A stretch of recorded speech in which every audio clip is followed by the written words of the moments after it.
Cacai, seja bem-vindo, meu querido. Tudo bem? Renato, oi, Dri, tudo bem? Oi, Cacai. Eu esqueci de mandar o link para o Cacai. Quando eu me dei conta, o Cacai não está entrando, fui olhar, não tinha mandado o link.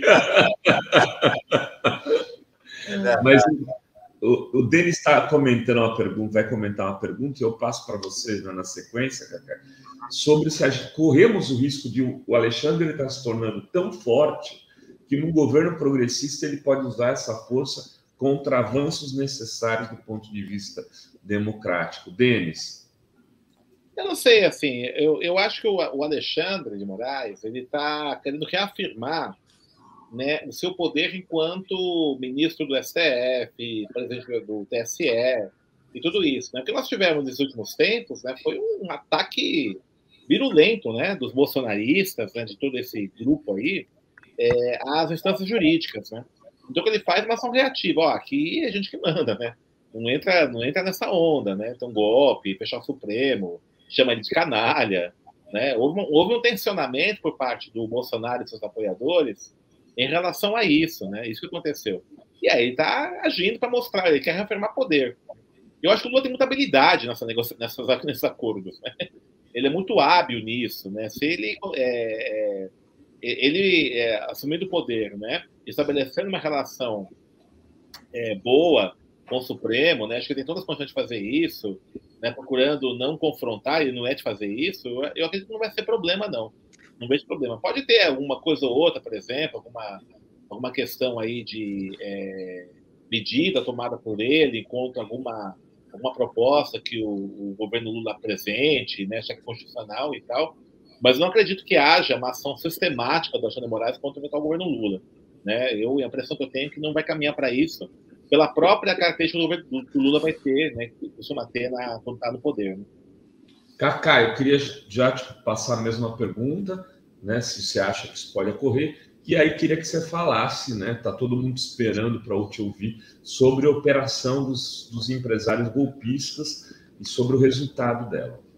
Na tua opinião. Olha, primeiro eu concordo com o Denis, quer dizer, o Lula é um homem que governou o país por 8 anos, tem um respeito pela institucionalidade, sempre teve uma relação respeitosa. É óbvio que em todo governo que faz parte da democracia você tem tensionamentos entre os poderes, mas dentro de um espírito democrático e tal. O que ocorreu e está ocorrendo é que nunca antes na história desse país nós tivemos um governo tão atrevido, tão completamente sem sentido ético, tão desrespeitador. O Bolsonaro, eu já disse isso várias vezes, parece que ele não tem a noção do que é ser presidente da República. Então, ele chama o ministro de canalha, ele ofende o ministro de outra forma, ele mente descaradamente. Eu estou escrevendo um artigo para sair amanhã, que eu falo das mentiras dele, como estratégia de ação. A mentira é uma estratégia, e evidentemente as pessoas sérias tem dificuldade até para dialogar, Renato. Você veja bem, você vai dialogar com alguém, qualquer pessoa que tiver um pingo de se der o respeito, quando se pega numa mentira, tem um constrangimento. Ele não tem nenhum constrangimento. Ali na questão daquele debate da Globo, foi constrangedor para nós, a tal da vergonha alheia, né? Então, ele tensionou até onde pôde, e felizmente, eu tenho repetido isso, o judiciário tem sido o poder que está dando um rumo e um norte à possibilidade de manter o Estado democrático. Cooptaram parte do Congresso Nacional, infelizmente, boa parte está cooptada, e você veja bem, o TSE, na presidência do ministro Luiz Roberto Barroso, foi duríssimo na defesa da democracia. Na presidência do ministro Fachin, foi extremamente forte, também na defesa da democracia. E agora, no Alexandre, da mesma forma. Esta operação, eu saí desde o primeiro momento em defesa dela, sei que sou criticado por alguns colegas que criticam esse inquérito e tal. Quando esse inquérito, já falei isso aqui, quando esse inquérito foi aberto lá em 19, eu fui chamado pelo ministro Toffoli para conversar, eu estava no plenário, e, claro, sem abrir coisas que não podia abrir, mostrou a gravidade que era a situação do Brasil. O executivo, desde que tomou posse esse fascista desse Bolsonaro, ele tenta esgarçar as instituições até na tentativa de um golpe. Ele não deu golpe até agora, por quê? Não deu golpe por um motivo simples, porque ele não tem força para isso. Essa é a mais pura verdade, entendeu?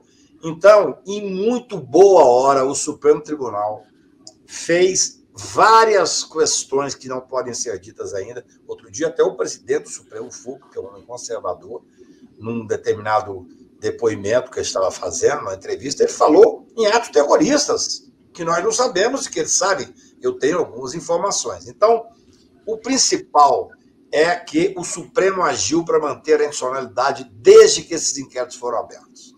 E atrás, sabe do que é principal, o Bruno e Denis, da minha visão? Atrás das empresas e das pessoas físicas que financiam a hipótese do golpe. Que financiam... Olha, é muito caro você chegar em Porto Alegre e ver aquele prédio escrito lá, aquelas extremas inverdades sobre o Lula. É muito caro você fazer uma deepfake, como foi feito com essa menina do Jornal Nacional. Eu ando pelo Brasil, faço palestras e debates aqui e acolá, eu vejo cada outdoors falando mentiras sobre os evangélicos, sobre a fechar a igreja, tudo isso é financiado. Então, esta operação, no dia que eu vi a matéria do Metrópole, que foi um furo importante, eu gosto muito de cumprimentar os jornalistas quando conseguem furos, eu imediatamente liguei para alguns deputados, especialmente falei com o Paulinho Teixeira, e o Paulinho Teixeira estava sendo entrevistado, vocês se lembram disso?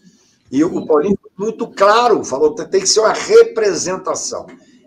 Depois eu até participei de um debate num determinado da CNN, porque as pessoas tendem muito...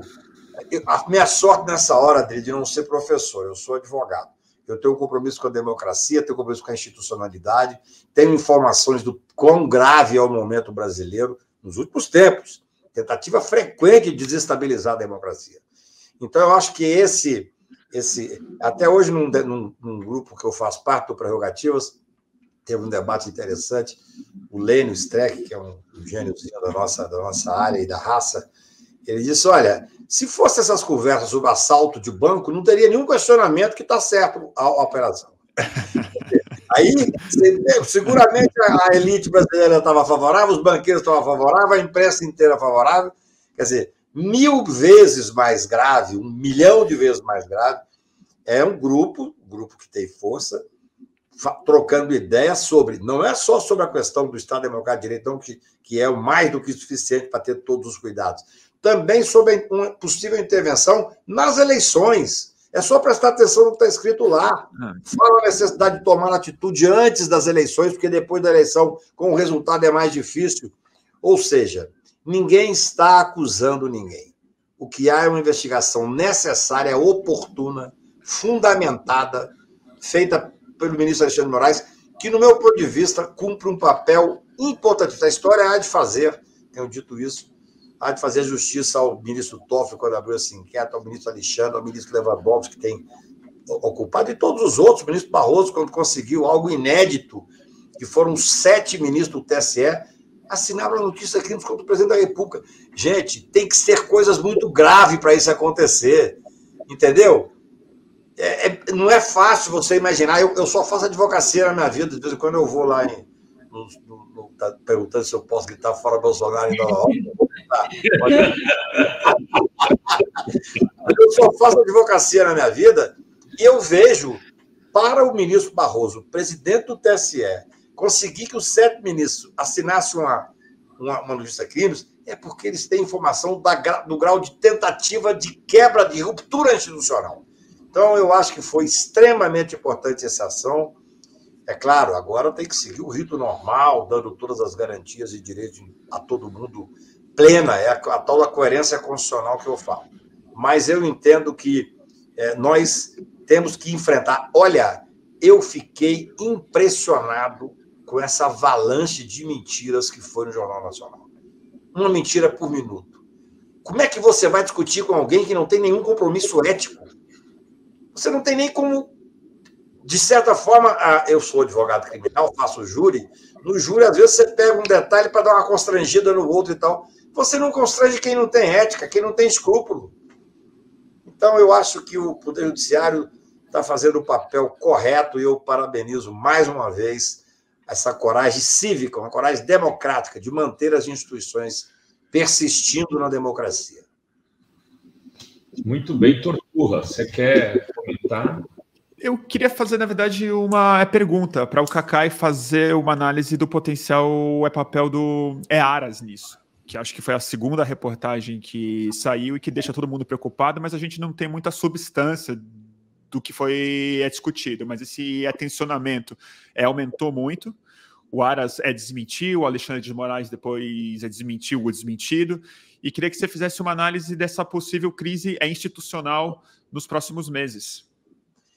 Olha, primeiro, eu tenho falado nos grupos que faço parte, e até com o ministro do Supremo também falei, que o fato do Aras, o Aras não está no grupo. Se o Aras estivesse nesse grupo, era uma coisa séria.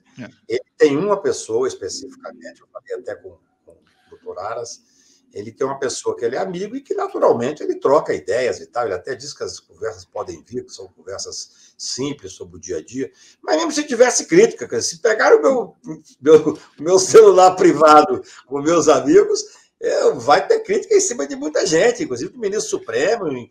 Eu não vejo problema nenhum nisso. O que não pode é fazer parte de um grupo, e não faz, felizmente, que está aí questionando e tentando fazer uma desestabilização na democracia. Esse é o primeiro ponto importante.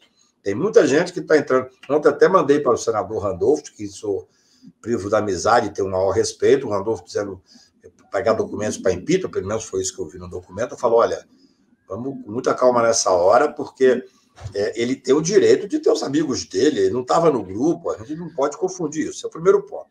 A questão da crise, Bruno, eu vejo que o Aras assumiu um papel que merece crítica da comunidade jurídica e da comunidade como um todo, que é um papel de meio zagueiro ali na questão específica dos crimes imputados ao Bolsonaro. Eu faço, e já fiz aqui, escrevi vários artigos, eu acho que a CPI errou lá em junho do ano passado, quando estava terminando e tinha chegado à conclusão das diversas responsabilidades criminais do Bolsonaro, e eu dizia, olha, a CPI, falei para o Renan, falei para o Randolph, falei para quase todos ali, falei, olha, a CPI, ela tem um poder fortíssimo, porque é um braço do legislativo com poderes inerentes ao judiciário, como diz a Constituição, mas ela tem um poder não só de investigar, mas também de propor mudanças legislativas. Tinha que tirar esse poder imperial das mãos do Aras. Essa que é a realidade. Aí a crise, no meu ponto de vista, se agravou. Por quê? Foram 37 imputações feitas pela CPI e o Aras simplesmente arquivou todas. E aí, Renato, eu sou um cara que sou chato quando sou coerente. Nós não podemos exigir que o Aras concorde com a imputação de uma notícia crimes, porque seria crime de hermenêutica. Claro que eu sei que há uma certa proteção nesse caso. Claro, porque alguns casos são escandalosos. Eu mesmo assinei uma representação para responsabilizar o presidente da República por 1/3 das mortes, em nome do Conselho Federal da Ordem. Mas o sistema jurídico que está aí está errado ao dar o poder absoluto para o Aras.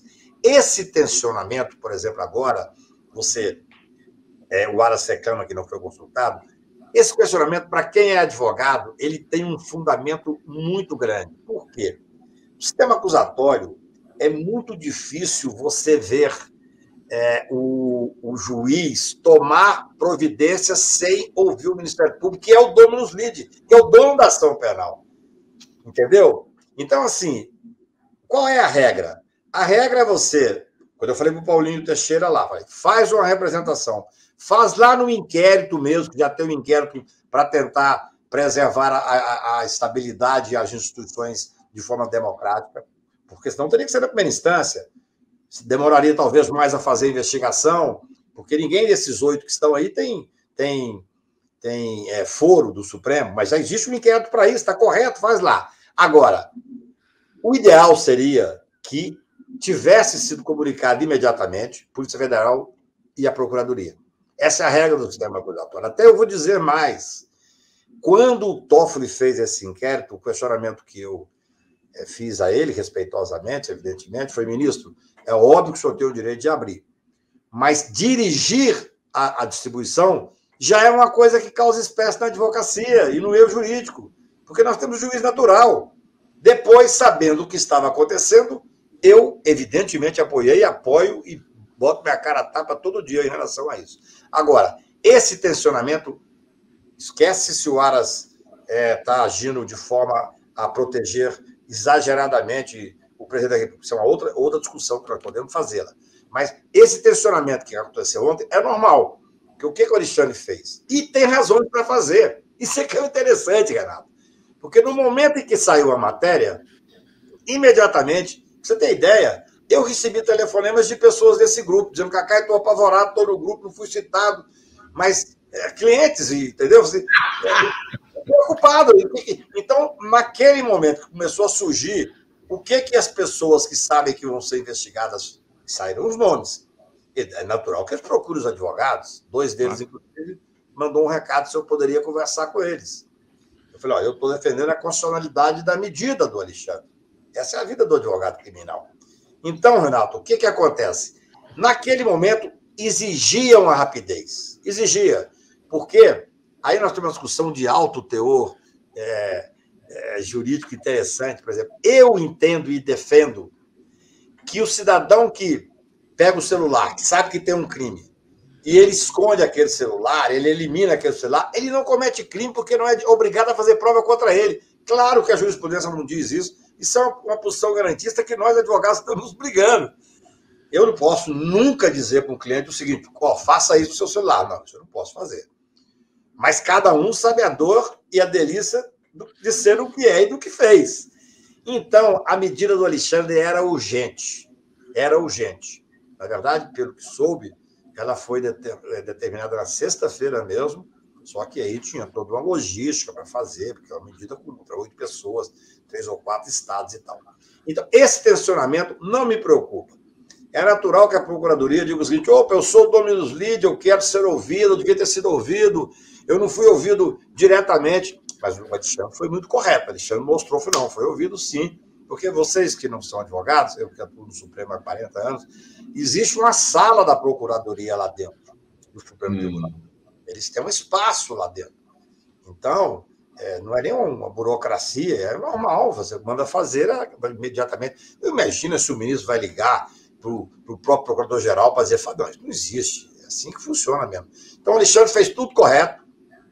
No meu ponto de vista, é uma medida irrepreensível e importante para a manutenção do Estado Democrático. E digo mais: as pessoas estão dizendo que o Alexandre está tensionando nesse momento. Alguns empresários me disseram, e alguns políticos me ligaram. Acho que não. Acho que esse é o papel do Poder Judiciário, é dizer o seguinte: nós estamos mantendo a estabilidade. Nós não podemos ter medo dessa discussão. E acho que o Aras também está no papel dele. Está dizendo o seguinte: mas eu gostaria de ter sido ouvido, porque eu sou o dono da ação penal. Então, não há esse tensionamento que a gente imagina e que é muito bom porque a imprensa fala. A gente acompanha, mas a gente sabe mais ou menos como é que funciona ali no Supremo. Vou passar a bola para o Denis, só queria antes, o Denis, fazer uma pergunta para o Cacá também. Bruno, eu adoro você aqui, você pode continuar até a 1, né? Você sabe disso. Aí eu queria pedir um favor, fazer um apelo para vocês que estão nos assistindo, que se tornem membros. É fundamental para fora. Eu sei que está todo mundo duro, está tudo caro, é bolso caro para cá, bolso caro para lá, mas quem tiver uma graninha, né, que pode pagar por mês, comece em R$ 7,90, depois vai para 14. Tem várias faixas aí. Puder contribuir, se tornar membro nesse momento decisivo, a gente agradece muito, né, Dri? Tem superchats aí? Tem sim. Aí eu já passo. O Zelito Sampaio. Aí vim para ver o Bruno. Aí só falei do Bruno, já vi a Ana Maria aqui. Fora Aras já. Assine a carta para tirar o Aras, o candeeiro, Zelito Sampaio. Aí E tem o Jair Cortez. Boa tarde a todos. Rovai, sou de Maringá. E sobre os empresários bolsonarentos e outros, se for investigar a fundo, a maioria tem dinheiro lavado. Aqui mesmo tem muitos, dinheiro da lama. A gente deu uma matéria ontem, que aliás a Adri depois podia pegar, né? Que é o seguinte: o maior doador aí da campanha, até agora, da campanha eleitoral no Brasil, é o tal Salim lá da Localiza. Né? Ele doa para quem? Todos os candidatos do Novo. Aí você vai lá em Minas Gerais, ele paga uma alíquota de 1%, quando deveria ser 4%, para regularizar os carros, IPVA, essas coisas, que é imposto estadual. Quer dizer, o mensalão, os caras fizeram uma lógica assim para conseguir ver o esquema de doação do Petrolão, e lá em Minas, Ema, tá ficando vergonhoso. E quem é um dos principais beneficiários? O cara que se deshonesto, o Ricardo Salles, que veio enfrentar lá em Franca o nosso amigo candidato a deputado estadual pelo PSOL, acusando de corrupção. Enfim, Denis Oliveira. Eu queria perguntar para o Cacai, né? Essa ação do Alexandre de Moraes, né, contra os empresários, como é que se isso ajuda a inibir essa articulação golpista, né? Eu percebi que os empresários ali citados, desde a reportagem do site Metrópole, já recuaram nas suas declarações, né? E com essa ação, né, se isso não inibe essa busca de um certo apoio às tentativas golpistas do Bolsonaro. Olha, Denis, eu não tenho nenhuma dúvida. Essas ações, claro, existe uma questão interessantíssima, né, no direito penal. As pessoas acham que o que inibe o crime é uma pena maior. É muito comum no Brasil, quando tem um crime que choca a sociedade, no outro dia, no Congresso Nacional, tem vários projetos para aumentar a pena. Isso não diminui a criminalidade de absolutamente nada. O que diminui a criminalidade, de alguma forma, é a certeza de que o Poder Judiciário está agindo e pode agir. Por isso é que eu digo que, ao contrário, até hoje, 2 jornalistas muito importantes, que eu gosto muito, me ligaram, dizendo, mas isso dá uma instabilidade no momento em que se propõe uma paz. Não tem que propor paz, não propõe paz para o Judiciário. O Judiciário não pode aceitar a paz de Executivo, não é isso. É a Constituição que rege as relações. E eu acho que ação como essa ajuda muito, porque coloca um freio. Veja bem, eu só faço na vida direito criminal, fui advogado de 4 presidentes da República, quase 90 governadores de Estado. Mesmo quando é uma operação indevida, como é uma operação, às vezes, politizada, de uma forma ou de outra, ela faz uma reflexão na pessoa que está sofrendo a operação. Ninguém, em sã consciência, absolutamente ninguém, enfrenta com seriedade, com serenidade, não é nem seriedade, com serenidade absoluta, uma busca e apreensão em casa. Eu vi um desses 8, dizer assim, fui tratado como um bandido. Ora essa. Na Lava Jato, eles entravam com metralhadora para fazer as buscas e apreensões pela manhã. Eu tenho um senador, meu cliente, que eles quebraram a porta, explodiram a porta e botaram metralhadora na cabeça do filho, que não era investigado e nem nada. Quer dizer, esse é um padrão Lava Jato. Eu acho até que com eles, muito provavelmente, deve ter sido feito de outra forma. Eu estou falando de um senador da República, que teve um constrangimento de a campainha não funcionava, a Polícia Federal explodiu o portão, como se fosse, entendeu? Encontrar lá pessoas armadas e tal. Então, esse tipo de constrangimento, sem contar que não tenha dúvida de que há reflexo, inclusive financeiro, porque a grande maioria desses empresários, o que preocupa para eles mesmo é dinheiro e poder. Sim, infelizmente, não estou dizendo individualizando, não. Mas eu devo ter recebido, pelo menos, de umas 30 fontes de grupos de WhatsApp, propostas de boicote a determinadas empresas desses empresários. Também vocês, certamente, receberam várias. Então, tudo isso cria um movimento e há um constrangimento. Há um constrangimento. Quando você tem o presidente da República no dia anterior, a operação já estava preparada para ser deflagrada naquela noite, estava se preparando. A autorização já vinha de sexta-feira, a determinação do ministro. O presidente da República dizendo assim, como se tivesse feito um acordo com o ministro. Quando eu vi aquilo, eu não sabia da operação, evidentemente. Mas quando eu vi aquilo, eu falei, olha, como é que alguém fala que fez um acordo com um homem sério e assim, independente como o Alexandre, entendeu? É extremamente uma forma estranha de ver a relação dos poderes. Então, eu acho que é positiva a operação, inibe inclusive, eu vou dizer, inibe, inclusive, o excesso nessas doações, que às vezes são legais, evidentemente, ninguém faz, mas as doações que poderiam ser meio fora da legalidade vão ser inibidas. Mesmo essa hipótese, que eu não estou afirmando, mas eu sei de outros casos, a hipótese de grupos que financiaram esses movimentos terroristas, movimentos de instabilidade. É claro que isso vai diminuir. Isso é que é o principal. É aquela velha história dos filmes americanos de lavagem de dinheiro. Siga o dinheiro. Acho que foi importantíssimo, educativo e que ajuda a gente a manter uma estabilidade democrática. Ô Torturra, você que conhece bem de campanhas em rede aí, né, como analista, estudioso, campanha de 2018, a gente percebeu claramente que ela foi financiada por fora a partir dos disparos. Era a grana de fora do Brasil que transformou numa inundação de fake news, principalmente o WhatsApp. Será que essa ação aí vai diminuir esse fluxo? A saber, né? A gente não sabe, Rovai, porque eu acho que em 2018 o que a gente viu, na verdade, é uma reinvenção do Caixa 2 em regras, esquemas e fluxos financeiros que a gente não está acostumado a mapear, que a gente não tem muito instrumento, inclusive usando criptomoeda e transferências de outros tipos de transação que a gente não tem acesso, e fazenda de robôs e uso de coisas que são feitos já fora do país. Eu acho que isso são coisas que possivelmente estão sendo investigadas nesse inquérito que o Alexandre de Moraes está em cima, mas a gente ainda não sabe. Tudo corre em sigilo e são coisas muito difíceis de se investigar, porque eu tenho dúvida se a polícia brasileira tem os instrumentos e o conhecimento necessário para entender o que está acontecendo. A gente já teve 1000 reportagens que explicaram um pouco como esse esquema funcionou em 2018.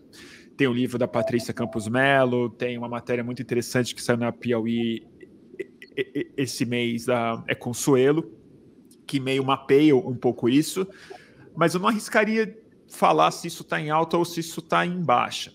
Eu sei que o número de bots e de disparos em massa é aumentando muito rápido nos últimos dias, provavelmente porque a campanha começou e mais dinheiro também está disponível. Agora, eu não sei te responder. Certamente teve dinheiro vindo de fora, certamente teve muito dinheiro de dentro mesmo.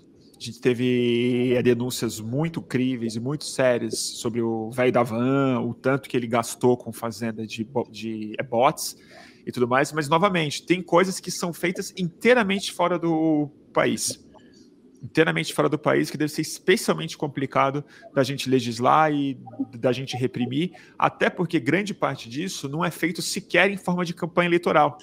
Não é nem a defesa do Bolsonaro, mas é a difusão de slogans, de ideias, de memes, de mentiras, de imaginários religiosos e políticos e criminais que não entra no número do Bolsonaro, na campanha dele, no uso da programação visual.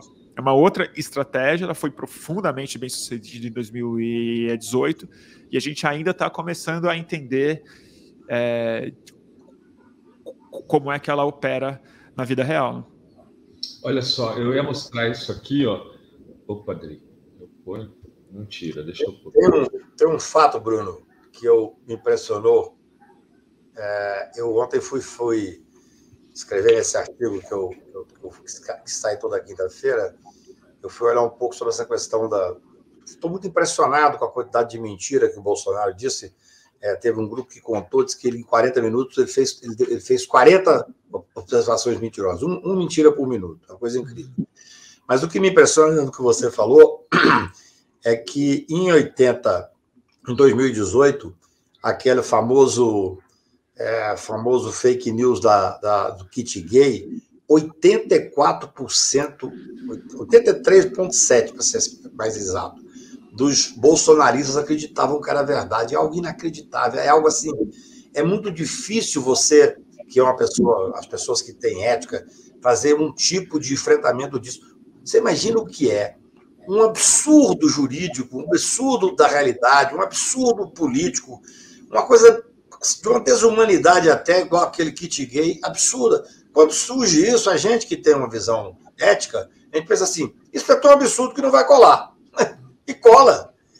Então eu estava vendo 83,7. E agora, para minha infelicidade, eu vi que eles estão voltando com os kit gays, com essa história, pelo sucesso que fizeram.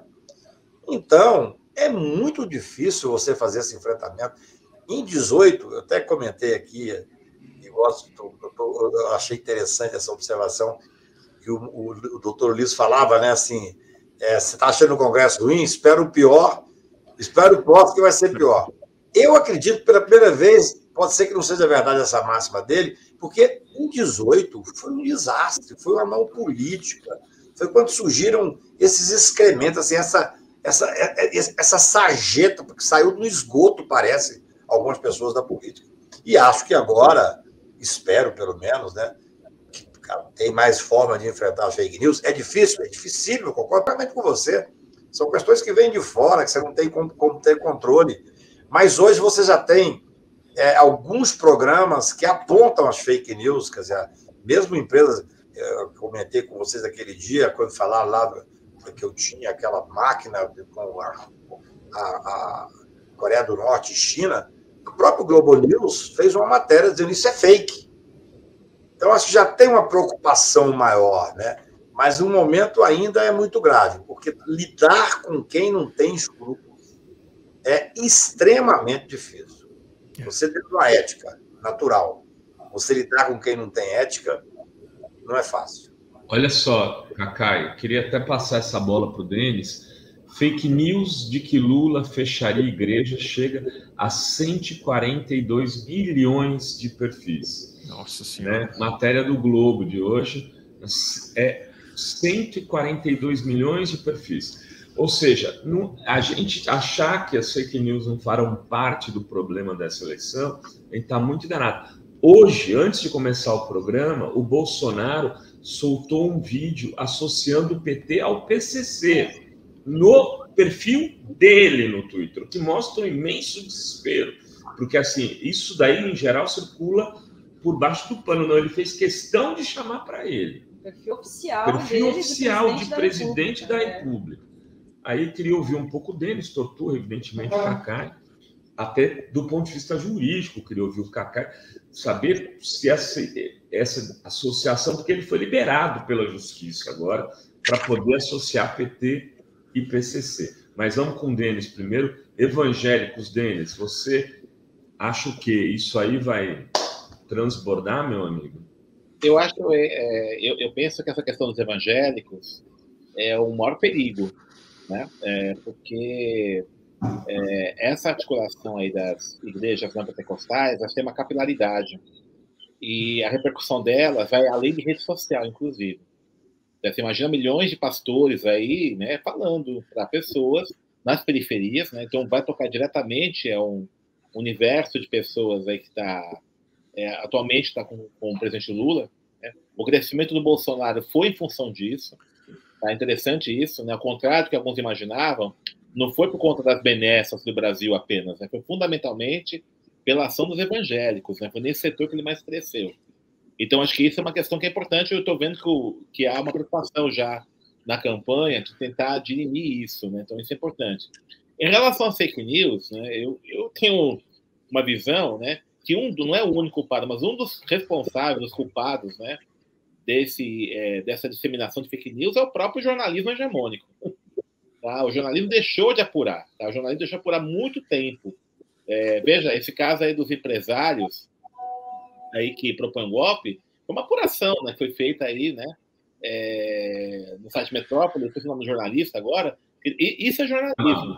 Só que, Guilherme Amado, Infelizmente, isso tem sido muito raro nos últimos tempos, né? Tem acontecido aqui e ali, em algumas iniciativas, inclusive de mídias que estão fora desse grande mainstream, no caso da Vaza Jato, do Intercept, né? O que o jornalismo tem feito nos últimos tempos é coisa engraçadíssima, né? A declaração, um fala, o outro responde, registra e pronto, né? É o jornalismo receiver, que a gente fala, né? Ele só amplifica vozes, não tem apuração nenhuma. Então, isso dá margem, né? Para qualquer um falar o que ele quer, né? Falar o que quer e tudo isso. E mais complicado ainda que tem uma ação hoje de algumas empresas midiáticas de combater as fake news, né? Só que essas fake news elas estão cobertas por um certo preciosismo que equipara, por exemplo, né, o eventual candidato ou pessoa entrevistada e tem um erro de um número, foi 140 por 135 milhões, né? A uma pessoa falar uma coisa totalmente absurda, né? Então, isso é uma coisa louca, né? Então, tem uma exatidão, aquela coisa toda. E o papel da grande mídia é o quê? Não a fonte, evidentemente, ela depende dos seus interesses, né? O papel do jornalismo é você investigar, apurar, coisa que não tem sido feita. Por isso que abre espaço enorme, né, para fake news, e aí tem sido utilizado as várias redes, né? A rede social, uma delas, é importante, mas no caso dos neopentecostais, acho que é muito importante a gente ter noção disso, né? É uma rede que transcende a rede social, tá? Ela chega em outros locais, ela chega no boca a boca. Então, e é uma rede muito articulada, né, Denis? Muito articulada. E eu vi o Bolsonaro ter uma reunião ontem com os empresários, né? Acho que da siderurgia, ele falou o seguinte: não, eu não gosto de ser presidente da República, eu estou aqui para uma missão. O discurso dele é muito isso, missionário, messiânico, uma missão. Isso tem criado um engajamento desse universo bolsonarista muito grande. Em alguns casos, maior que a própria esquerda. Tá? Um engajamento, um fanatismo muito doido desse pessoal, né? Então, é uma coisa que tem que começar a se preocupar, como é que isso não impacte, né, essa situação eleitoral favorável atualmente ao Lula. Então, eu vejo que tem que ficar muito, muito atento a isso, né? A tendência do Bolsonaro é fazer isso mesmo. O debate econômico para ele é ruim, a economia está destruída. Ele vai caminhar para os costumes, essa coisa toda, né? Como tem uma situação de miserabilidade louca no Brasil, a estratégia é focar na economia, mostrar a fome, a miséria, para tentar conter o avanço desse tipo de ação aí que vem aos neopentecostais. É uma disputa dura, viu? Tem o superchat do Jair Cortez dizendo que tem uma lanchonete e só hoje foram 5 com esse assunto de que o Lula, né, vai fechar as igrejas. Tortuga. Fazer uma observação só em cima do que o falou. Eu tenho formação católica, não tenho prática religiosa, mas nunca fui evangélico, mas tenho um relacionamento muito bom com alguns evangélicos. E acho que a campanha do Lula deu muito pouca atenção aos evangélicos até então. Pouquíssima atenção. Eu estou tentando ajudar o Freixo lá no Rio de Janeiro. O Rio de Janeiro é um dos estados onde os evangélicos são mais fortes. Eu tenho um relacionamento muito bom com os evangélicos de lá. Nós fizemos uma reunião, o Freixo era uma pessoa que não tinha uma boa relação pelo fato de ter sido PSOL, as causas identitárias, hoje ele está no pé do PSD, além disso, hoje ele é candidato ao governo, então não tem que ficar abraçando causas identitárias, embora as pessoas ficam querendo o mesmo assunto, quem mexe com o executivo tem um outro tipo de approach no governo. Mas eu fiz uma primeira conversa lá, depois eu levei o Freixo, veja bem, na principal igreja do Rio de Janeiro, posso dizer isso porque saiu na imprensa. Eles levaram o Freixo para falar para 900 pastores e 90 bispos. Todos os pastores, todas as igrejas da Assembleia de Deus, reunidas para receber o Freixo, para conversar com o Freixo. Nós temos que ter essa humildade de procurá-los para falar.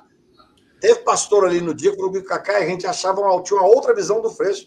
E olha que o Freixo é uma figura extraordinária. O Freixo é um professor que trabalhou a vida inteira dando aula para presídios, e os evangélicos têm um excelente trabalho dentro dos presídios.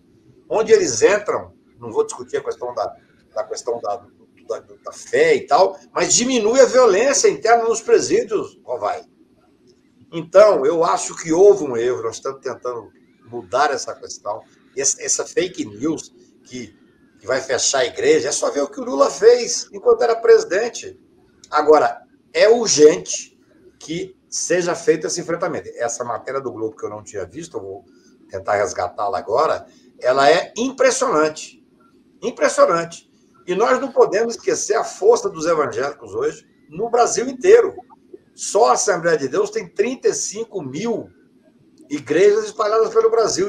No Rio de Janeiro são 9 mil. Então, acho que nós temos que ir com o respeito devido, tratar com a seriedade devida e saber que o Lula foi um excelente presidente da República.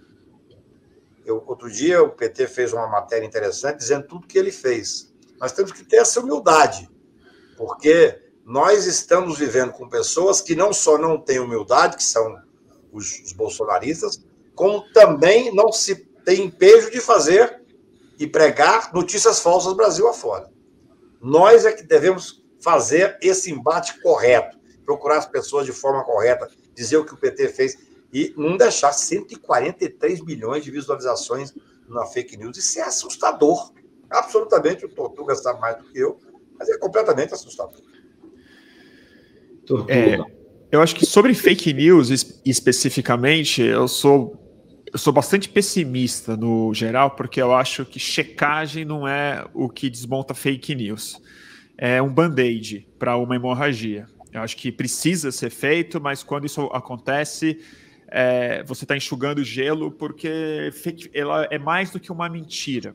Ela justifica uma visão de mundo, ela reforça ideologias e ela força uma conversa que a gente não deveria nem estar tendo. Para usar a analogia viral mesmo, eu acho que a coisa que resolve fake news é vacina e não remédio. Eu acho que a gente precisa criar uma cultura na sociedade das pessoas serem capazes de pensar criticamente por conta própria. Porque mentira vai ser uma atrás da outra, isso não vai parar, até porque, para solucionar isso do ponto de vista técnico, você teria que acabar com redes privadas, espionar, acabar com a criptografia, o que não é desejável. Então, eu acho que, na verdade, é uma reforma muito profunda na educação, na cultura das pessoas.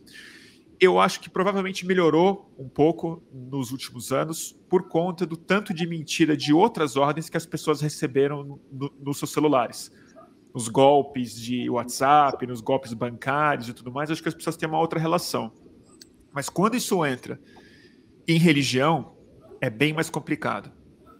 Porque existe ali a construção de um outro tipo de identidade, de uma visão de mundo mesmo, e que organiza a vida espiritual e a vida social de muitas pessoas. E eu tenho o costume de assistir muita igreja evangélica de madrugada, vejo Igreja Universal, vejo Rede Record, para entender o que está acontecendo, e já fui em muitos cultos por interesse jornalístico. E tem uma coisa que é o que eles estão explorando hoje muitíssimo bem, que é grande parte das igrejas, elas se definem muito como esse muro de proteção da pessoa ao mal externo, ao diabo. Então tem um vocabulário próprio, tem uma comunidade própria, tem uma vestimenta própria, tem uma narrativa própria que tem a ver com a ameaça de algo que está invadindo esse universo, o mundo secular, o mundo dos homens, tem mil maneiras de se descrever isso. E é isso que muitos pastores e muitas igrejas grandes estão começando a fazer. E é muito difícil desmontar isso. Eu concordo muito com o Denis. Isso é muito além de rede, isso não é perfil. Isso é gente real, isso é gente que reza junto, gente que tem célula nas próprias casas, gente que fala com os filhos e que começa a entender que está numa guerra santa e não numa eleição. Exatamente. Então eu acho que a gente precisa começar, infelizmente, a entrar nessa polarização espiritual, na verdade, e começar a falar sobre o que o governo Bolsonaro representa até do ponto de vista espiritual, do ponto de vista do descaso, que nunca foi representado por Jesus, da fome, da morte, das armas, desse tipo de coisa, e colocar isso também em termos espirituais. Eu acho que o Lula começou a fazer isso, mas de maneira muito insuficiente, e eu acho que vai ser, infelizmente, vai ser um fator muito decisivo no destino das nossas eleições. E aí, assim, só para... Eu entendo que o Cacai coloca, acho que ele está certo, tem que entrar com muita humildade, tem que entender, tem que se aproximar, mas, ao mesmo tempo, a gente também não pode esquecer que parte significativa de pastores muito poderosos, a gente esquece que esses caras também estão muito enfiados em projetos políticos e criminais, né? E que aí não tem muito diálogo mesmo, né? E que aí a gente precisa começar a ver de que maneira que a gente vai conseguir desmontar esse tipo de coisa, que não tem nada a ver com perseguição religiosa, mas tem a ver com a investigação de estruturas criminais, midiáticas, de lavagem de grana, de envolvimento com milícia, e que esses caras se escondem no púlpito, né? Muito bom. Vamos passar para a rodada final aqui? Eu acho, Vitor, desculpa só me manifestar aqui. Eu acho que essa discussão agora, nesse momento, há 2 meses da eleição, é uma discussão que, do meu ponto de vista, não leva a nenhuma hipótese de aproximação. Vai nos levar ao preto, né, cara? Eu concordo. O que a sociedade tem que fazer, e a discussão é importante que se faça, mas porque quando você faz essa discussão perto da eleição de uma forma tão ampla, você constrange as pessoas que são sérias, você prega na testa da pessoa, às vezes, um rótulo que é indevido. Por exemplo, eu vi outro dia uma manifestação de uma imputação, uma presença de um dos nossos candidatos aqui, importante, onde se falava de forma indiscriminada sobre a milícia e a ligação com algumas igrejas. Isso é um desastre. Hoje nós temos no Rio de Janeiro 65% do território ocupado pela milícia. 65%. Então, é provável que a milícia esteja em muito mais lugares do que a gente imagina. Sim. Mas no momento que nós temos agora, do meu ponto de vista, é tentar mudar as fake news, enfrentar as fake news, propor um diálogo. Propor um diálogo, não estou falando só com a igreja, não, de forma geral.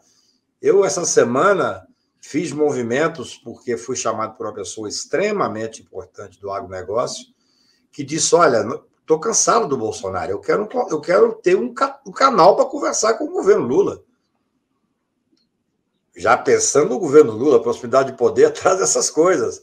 Mas é possível você virar as costas, por exemplo, para o agronegócio? No meu ponto de vista, não é.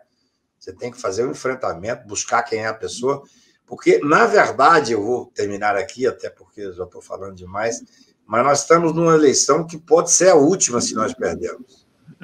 Estamos tratando de civilização e barbárie. É isso que nós temos que fazer, esse enfrentamento.